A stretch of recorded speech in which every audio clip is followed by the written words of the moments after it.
Rekaman CCTV memperlihatkan aksi dua orang pelaku pencurian motor di area parkir di sebuah klinik kecantikan di Jalan Es Parman, Medan, Sumatera Utara. Pelaku yang mengenakan jaket dan helm langsung turun dan mendekati sepeda motor metik incarannya. Sementara rekan pelaku bersiap kabur jika aksinya sudah selesai. Berbekal kunci letter T, pelaku langsung merusak kunci kontak motor incarannya. Namun aksinya dipergoki pegawai klinik yang sudah memantau di CCTV. Pegawai klinik pun langsung meneriaki pelaku yang berusaha kabur. Sempat menarik jaket pelaku, keduanya pun terlibat baku hantam hingga pelipis mata pegawai klinik luka dan kena pukulan pelaku yang kabur bersama rekannya. Begitu dia langsung ke sudut, saya langsung keluar, langsung saya teriak itu. Nah di situ saya nggak terpikir mau ngapain dia, saya pikir cuma kendaraan pasien selamat. Makanya begitu saya kejar, saya tangkap jaketnya nggak dapat, dia mukul saya nih sampai berdarah kan kemarin. Dalam insiden ini, sepeda motor korban yang sudah dalam keadaan hidup dengan kunci kontak yang rusak tidak sempat dibawa kabur pelaku. Dari Medan, Sumatera Utara, Ahmad Ridwan Nasution, iNews melaporkan. Dan saya juga. Ya masa 150 sih? Aksi sejumlah juru parkir liar yang mematok tarif parkir sebesar Rp150.000 kepada seorang pemilik kendaraan tidak hanya meresahkan pengunjung Masjid Istiqlal, namun juga ramai menjadi perbincangan warganet.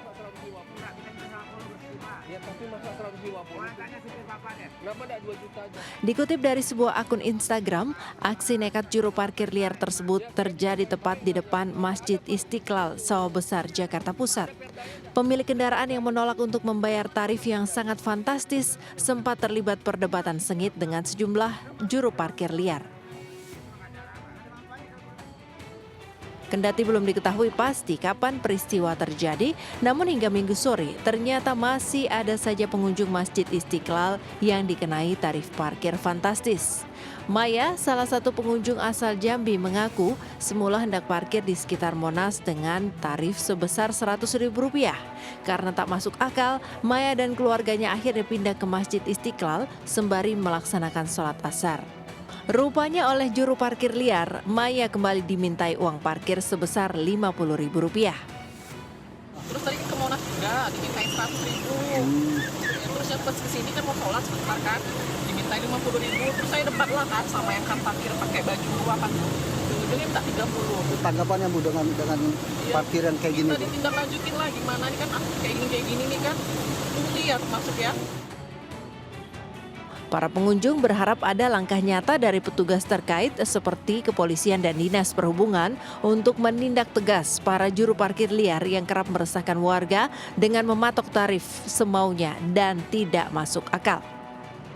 Dari Jakarta, Rani Sanjaya, iNews melaporkan. Presiden Republik Indonesia Joko Widodo mengunjungi Hari Bebas Kendaraan Bermotor atau Car Free Day CFD di Jakarta Minggu kemarin. Di Bundaran HI, Presiden berhenti sejenak untuk beristirahat dan berinteraksi dengan masyarakat lainnya. Tidak sedikit warga yang mengajak ex-gubernur DKI Jakarta itu untuk berfoto.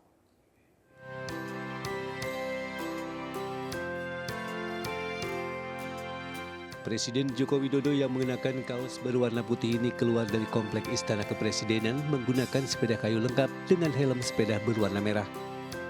Dengan kecepatan sedang, Presiden Jokowi mengayuh sepedanya menyusuri jalanan hingga ke Bundaran Hotel Indonesia. Di Bundaran HI, Presiden berhenti sejenak untuk beristirahat dan berinteraksi dengan masyarakat lainnya. Tak sedikit warga mengajak ex-gubernur DKI Jakarta itu untuk foto. Momen olahraga santai kepala negara ini rupanya memberikan kesan tersendiri bagi masyarakat. Dari Jakarta, tim liputan iNews melaporkan. Banjir bandang di sejumlah wilayah di Sumatera Barat menewaskan 31 orang. Tidak hanya menimbulkan korban jiwa, banjir bandang juga menyebabkan infrastruktur jembatan, jalan, dan juga rumah warga rusak.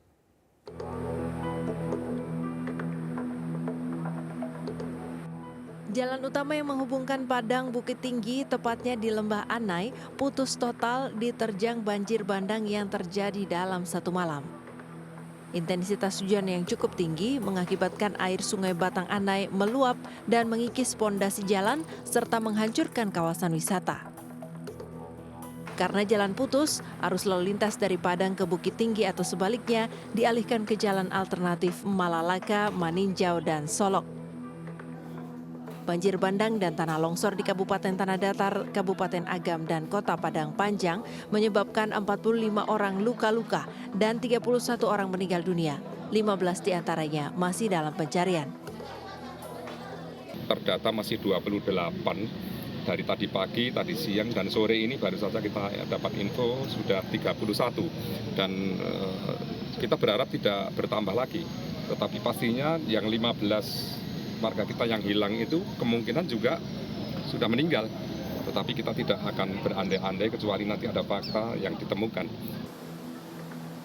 Banjir dan tanah longsor juga menyebabkan jembatan putus, gedung sekolah rusak, 30 bangunan rumah ambruk, dan belasan kendaraan hilang. Pihak kepolisian mengerahkan 900 personil untuk melakukan pencarian dan evakuasi. Masyarakat diimbau waspada terhadap cuaca yang belum kondusif. Dari Kabupaten Tanah Datar dan Pariaman, Sumatera Barat, Agung Sulistyo, Eka Gus Priyadi, iNews melaporkan. Nekat menerobos banjir setinggi 1,5 meter, 4 mobil terjebak di tengah banjir di Jalan Trans Sulawesi Kabupaten Konawe Utara, Sulawesi Tenggara.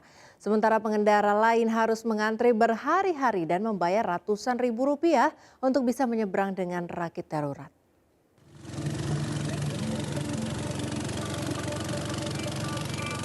Nekat menerobos banjir setinggi 1,5 meter. 4 mobil terjebak di tengah banjir yang terjadi di Jalan Trans Sulawesi di Kecamatan Oheo, Kabupaten Konawe Utara, Sulawesi Tenggara, Sabtu sore. 2 di antara mobil yang terjebak banjir merupakan truk kontainer ekspedisi pengangkut barang sembako dan hasil perkebunan. Akibat banjir, ratusan mobil harus mengantri selama berhari-hari untuk dapat menyeberang menggunakan rakit darurat buatan warga. Seorang sopir truk pengangkut gas oksigen untuk keperluan medis rumah sakit dan puskesmas mengaku sudah 6 hari mengantri untuk menyeberang menggunakan rakit. Sekali menyeberang, minibus harus membayar Rp500.000 dan Rp100.000 untuk kendaraan roda 2. Oh, 2 mobil. Ini mau dibawa di mana rencananya nih gas ini? Ke Morowali. Morowali. Untuk apa rumah sakit? Kita bongkar di kantor, ada kantor. Oh, kantor sana. Oh, Morowali ini gas untuk apa kah? Perusahaan? Medis. Oh, untuk medis. Kalau airnya lagi naik, sudah dihimbau untuk tidak menyeberang. Namun juga ada beberapa yang nekat sehingga terjadilah seperti ini. Pemerintah Kabupaten Konawe Utara bersama aparat kepolisian, tim SAR gabungan, dan warga masih terus membantu penyeberangan menggunakan rakit menuju lokasi tujuan. Dari Kabupaten Konawe Utara, Sulawesi Tenggara, Febriano Tameng, iNews melaporkan. Sementara itu ratusan rumah warga di Kabupaten Sidrap, Sulawesi Selatan masih terendam banjir. Sebagian besar warga mulai meninggalkan rumah dan mengungsi karena khawatir dengan ketinggian air yang terus bertambah.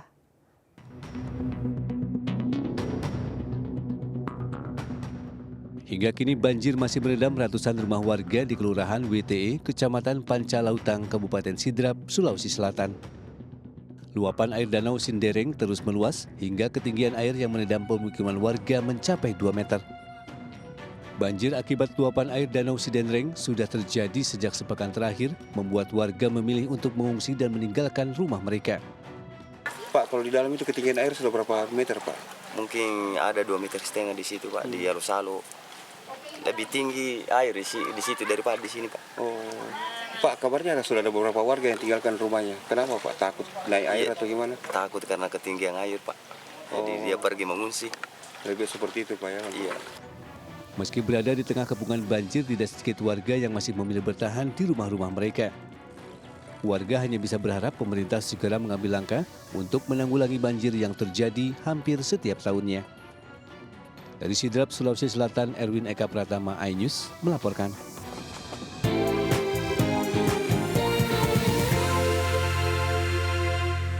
Pemirsa, proses evakuasi seorang pemuda yang mengalami kekurangan kalium dari kamar kos saat akan dibawa berobat berlangsung dramatis. Butuh waktu hampir 2 jam petugas damkar membawa pasien pemerlu kalium ini turun dari lantai 3 ke lantai 1.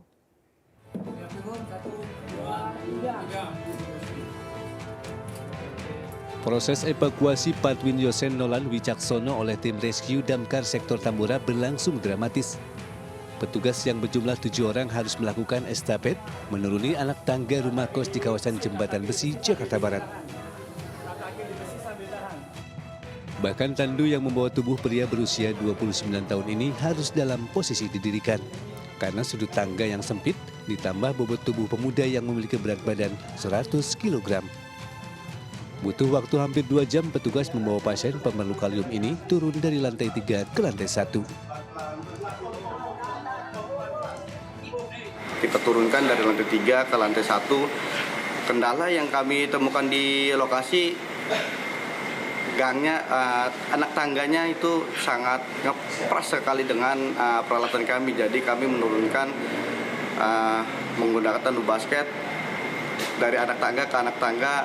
Kita bertemu sama-sama dibantu dengan anggota Redcar Tambora. Gitu.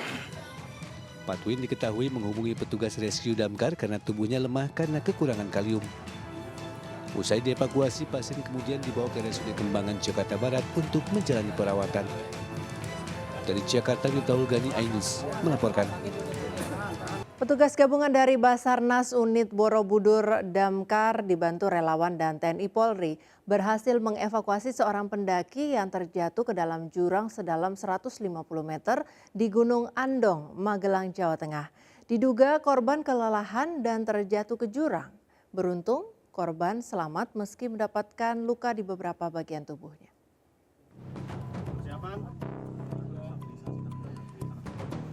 Beginilah Basarnas Unit Borobudur Damkar dibantu relawan dan TNI Polri saat melakukan evakuasi Muhammad Malik Atta, pendaki asal Kendal yang terjatuh ke dalam jurang sedalam 150 meter di Gunung Andong.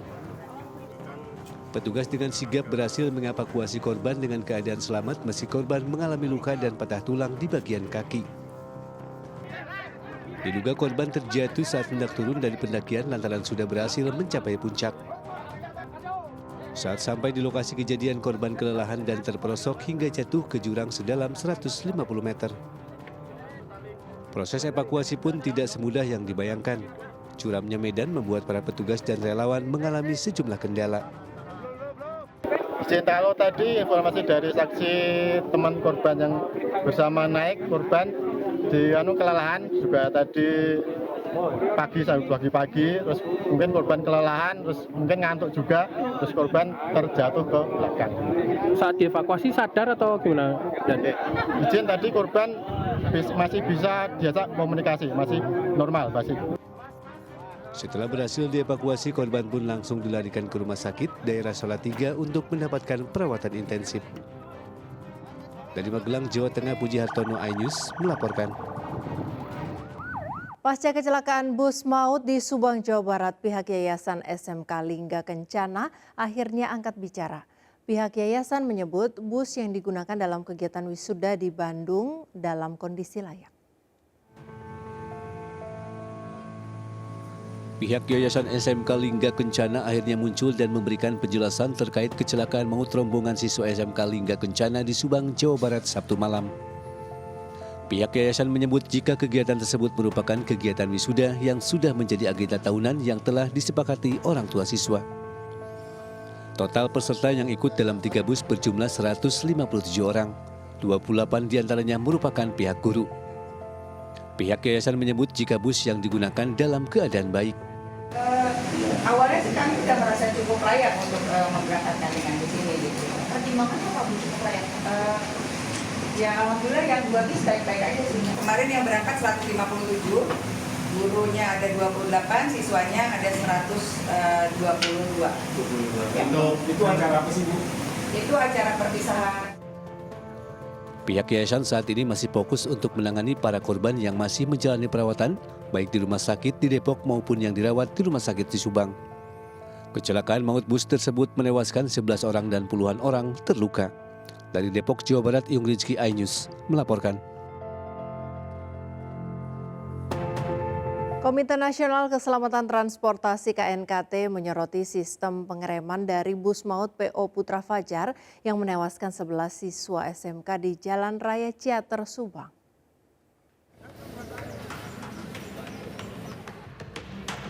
KNKT bersama Polda Jawa Barat serta Dinas Perhubungan Jawa Barat menginspeksi kendaraan bus maut PO Putra Fajar Minggu siang.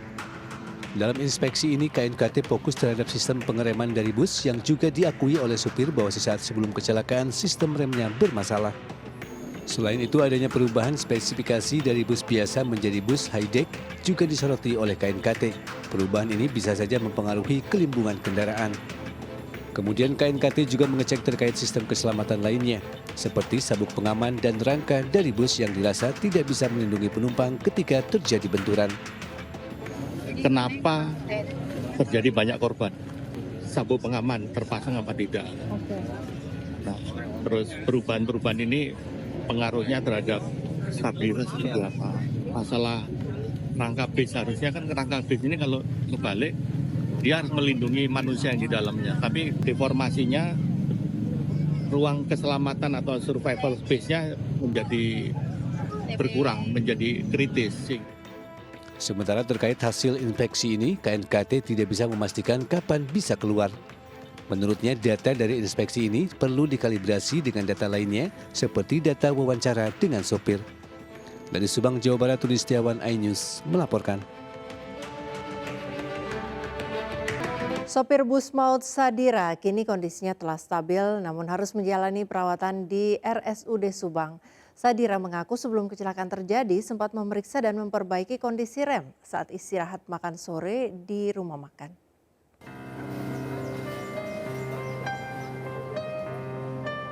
Penyebab pasti terjadinya kecelakaan maut di Jalan Raya Ciater, Subang, Jawa Barat hingga kini masih dalam penyelidikan petugas. Namun pengakuan Sadira, sang pengemudi bus, nampaknya memperkuat dugaan jika kondisi rem yang bermasalah menjadi pemicu kecelakaan. Sadira mengaku sebelum musibah terjadi telah dirasakan adanya persoalan pada rem angin. Ia mengaku sempat memperbaiki kondisi rem bersama seorang mekanik saat istirahat makan sore di rumah makan. Karena dinyatakan kondisi bagus oleh mekanik, ia kembali melanjutkan perjalanan. Iya, pada saat itu saya sudah perbaiki, dari atas juga sudah setar rem gitu. Sudah perbaiki, sudah semua, saya sampai manggil montir ya kan. Udah dicek, yang montir aman, ya saya lanjutkan gitu. Rencana saya kan kalau emang ini lebih parah, saya akan oper penumpang di CM7 gitu. Sayangnya niat Sadira sempat berpikiran untuk memindahkan penumpang dengan kendaraan lain tidak dilakukan. Hingga musibah akhirnya terjadi. Dari Subang, Jawa Barat, Rudi Setiawan, iNews melaporkan. Kepala Korps Lantas Polri menyebut proses penyelidikan bus maut PO Putra Fajar masih dilakukan dan tidak menutup kemungkinan tersangka akan lebih dari 1 orang.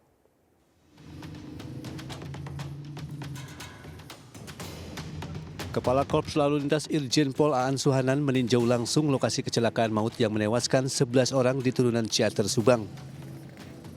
Saat meninjau lokasi, Kakor Lantas melihat proses olah TKP yang telah dilaksanakan oleh PPLDA, Jabar, dan Polres Subang.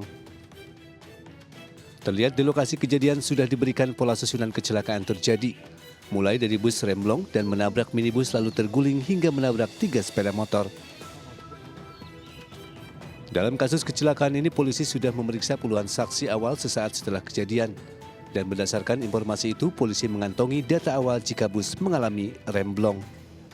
Sementara Kakor Lantas Polri menyebutkan jika tersangka atas kasus kecelakaan ini bisa lebih dari 1 orang jika terbukti ada kelalaian lain selain dari supir bus seperti pengusaha bus itu sendiri. Tidak ada jejak rem dari bis tersebut, ya. Yang ada itu bekas ban, ya, ban satu bagian, diduga itu ban kanan keadaan miring. Itu ada beberapa meter di situ, kemudian sampai titik terakhir di depan sana menabrak tiang listrik. Ini tidak ada jejak rem sama sekali. Usai menggelar olah TKP, polisi akan memeriksa kondisi bus dengan menerjunkan berbagai ahli untuk mengetahui penyebab pasti kecelakaan. Dari Subang, Jawa Barat, Yudi Heriawan Yuanda, iNews melaporkan. Memasuki hari terakhir libur akhir pekan, situasi di Stasiun Pasar Senen terpantau ramai. Sejumlah penumpang mulai berdatangan di Stasiun Pasar Senen, Jakarta.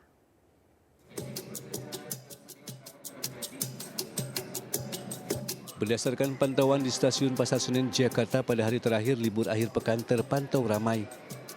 Sejumlah penumpang dari sejumlah daerah berdatangan melalui Stasiun Pasar Senen. Sejumlah penumpang mengaku mulai kembali karena besok sudah harus kembali bekerja. Ribuan penumpang telah berangkat dan kembali dari Stasiun Pasar Senen di masa libur panjang pekan ini tanggal 8 sampai 12 Mei 2024. Sejumlah penumpang dari tujuan favorit seperti Surabaya, Malang, dan Solo telah tiba di Stasiun Pasar Senen, Jakarta. Dari Jakarta, Kapin Pakan Laksana Ainus melaporkan. Calon jemaah haji Indonesia Kloter 1 mendarat dengan selamat di Bandara Internasional Amir Muhammad bin Abdul Aziz, Madinah, Arab Saudi. Setelah menjalani penerbangan selama 9 jam lebih dari Bandara Soekarno-Hatta, calon jemaah haji tiba Minggu sekitar pukul 8 pagi waktu Arab Saudi.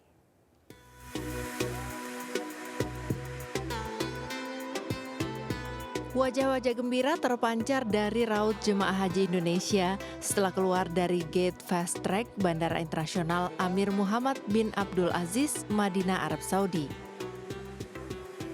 Kedatangan 393 calon jemaah haji Indonesia di Bandara Amma Madinah disambut langsung Dubes Republik Indonesia Riyadh Dr. Abdul Aziz Ahmad, Konsul Haji dan Kepala Daerah Kerja Bandara Abdillah.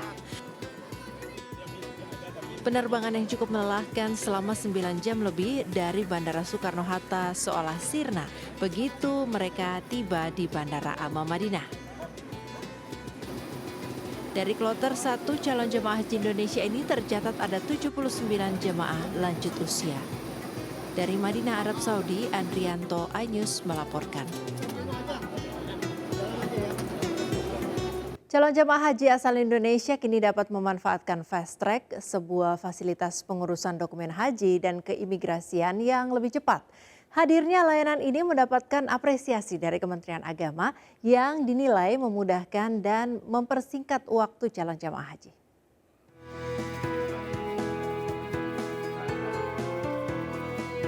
Menteri Agama Yakut Khalil Qaumas mengapresiasi hadirnya layanan fast track bagi calon jemaah haji dalam pemeriksaan imigrasi di Bandara Soekarno-Hatta, Tangerang, Banten.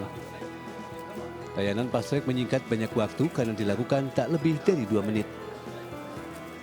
Menak Yakut menilai fast track juga memudahkan kaum muslimin yang hendak menunaikan haji setibanya di Tanah Suci. Ucapan terima kasih juga disampaikan kepada pemerintah Kerajaan Arab Saudi atas kemudahan yang diberikan kepada jemaah tanah air dan menyebut hal ini merupakan bentuk dari hubungan baik antara kedua negara. Fast track adalah layanan membuka jalur pelayanan dokumen haji dan keimigrasian lebih awal di tanah air. Selain di embarkasi Soekarno-Hatta, 2 bandara lain yakni embarkasi Solo dan Surabaya juga diizinkan melakukan layanan fast track. Dari Tangerang, Banten, Ariandi Alfaganirun, iNews melaporkan. Petugas haji daerah kerja bandara memastikan semua fasilitas siap menyambut kedatangan calon jemaah haji Indonesia. Calon jemaah haji Indonesia akan menggunakan 4 gate kedatangan dengan layanan fast track di Bandara Amir Muhammad bin Abdul Aziz, Madinah.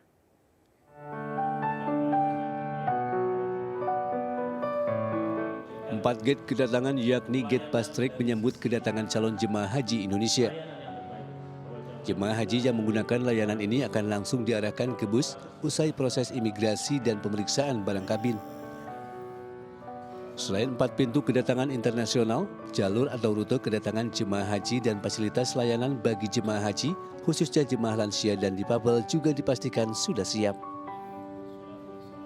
Tentunya kami juga sudah menyiapkan alat-alat dukung untuk melayani lansia tersebut ya. Di antaranya adalah kursi roda yang kami standby-kan di setiap pintu-pintu keluar dari jemaah haji. Kepala Daerah Kerja atau Daker Bandara memastikan seluruh fasilitas siap menyambut kedatangan calon jemaah haji Indonesia. Daker Bandara juga bertemu dengan pihak Kementerian Haji dan Umroh Arab Saudi serta pihak Masyari untuk berkoordinasi serta membahas berbagai hal terkait kelancaran pelaksanaan ibadah haji. Dari Madinah, Arab Saudi, Yuhud Nur Badli, iNews melaporkan.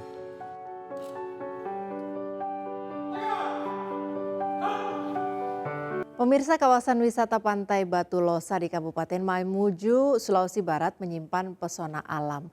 Selain karena suasananya yang masih alami disertai keindahan cahaya senja yang mempesona, tidak jauh dari pantai ini juga terdapat pulau kecil yang diberi nama Pulau SpongeBob, sehingga menjadi daya tarik tersendiri bagi pengunjung.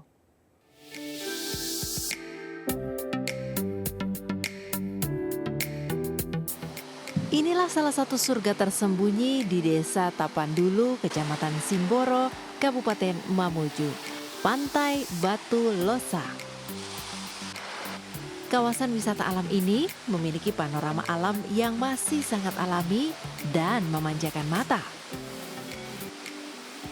Keindahan pantai dengan ciri khas pasir putih dan lautnya yang biru dengan senja sore membuat langit berubah warna menjadi kemerahan, mempesona pengunjung. Debur ombak di pantai disertai tiupan angin sepoi juga membuat pengunjung betah menghabiskan waktu sembari menikmati relaksasi bermain air sambil bersuah foto. Uniknya lagi, di tengahnya ada pulau kecil yang disebut SpongeBob karena mengingatkan bentuk pulau dalam serial kartun SpongeBob. Yang bikin menarik di pantai ini tuh tempatnya luas, kemudian airnya agak jernih dia dibanding tempat wisata yang lain kayak di sebelum tempat ini di Malawa begitu. Kawasan wisata Pantai Batu Losa hanya berjarak sekitar 20 km dari kota Mamuju. Dapat dijangkau menggunakan kendaraan roda 2 maupun roda 4. Bagi Anda yang mencari tempat wisata di daerah Sulawesi Barat, kawasan wisata Pantai Batu Losa bisa menjadi pilihan. Dari Mamuju, Sulawesi Barat, Friendly Christian, iNews melaporkan.